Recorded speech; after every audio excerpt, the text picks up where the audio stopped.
Natunton ng programang Kapuso Mo Jessica Soho ang isang batang mahigit isang taon nang nawawala na nung una inakalang dinukot ng mga sindikato. Panoorin po natin ito.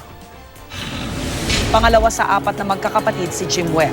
Natutulog po kami ng tanghali. Pagising po namin, wala na po yung anak ko. Kaya ang pagkasabi po sa akin ng anak ko na panganay, pinabili lang ako ng tinapay. Sabi po ng kapitbahay namin, lumabas Sinundan ata yung ate. Pagbalik po ng ate, hindi naman daw po niya nakita. Kasi nga po, hindi ko na lang po siya iniwan dito kasi po gusto po niya kumain ng tinapay, bibigyan ko po siya.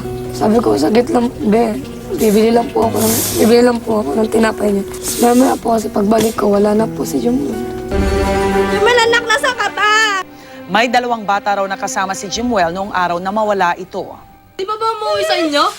Ano hindi ako umiasa niya si Jimwell? Gala po yung bata na yun, kinabahan na po ako.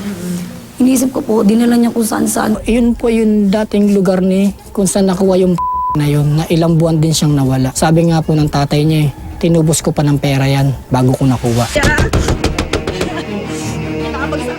May nakapagsabi sa mag-asawa na nakita raw si Jimwell na nagbebenta ng sampagita sa Antipolo, kaya agad nilang hinanap ang anak.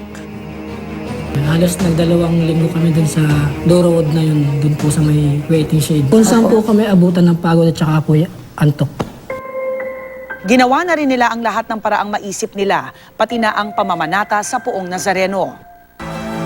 Pagka-ere ng kwento ni Jimwell noong nakaraang linggo sa KMJS, marami ang nagte-text sa mag-asawa.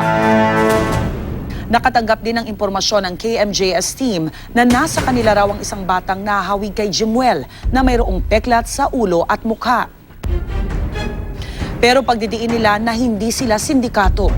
Nasa pangangalaga raw si Jimwell ng Center for the Welfare and Protection of Children sa San Pablo sa Laguna.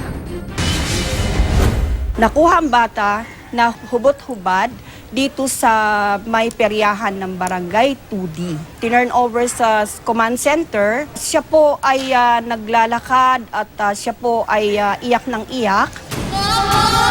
Payat, pagod na pagod yung bata. Sumakay ako ng jeep. Sumabit ako sa jeep.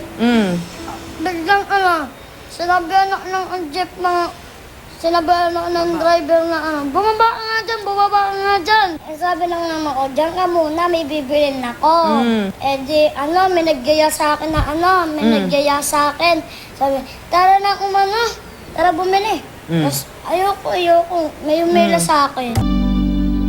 Ang mahigit isang taong kalbaryo ng mag-asawa,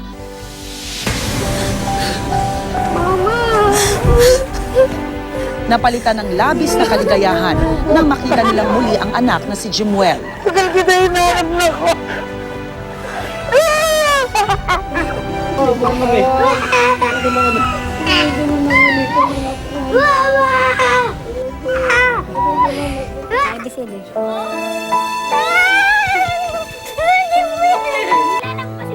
Wala ring humpay ang pagyakap ng kanyang lola at mga kapatid nang makita si Jimwell.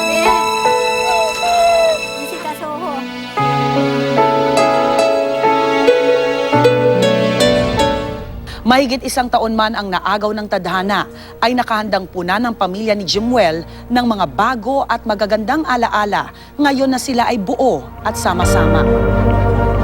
Rhea Santos, GMA News.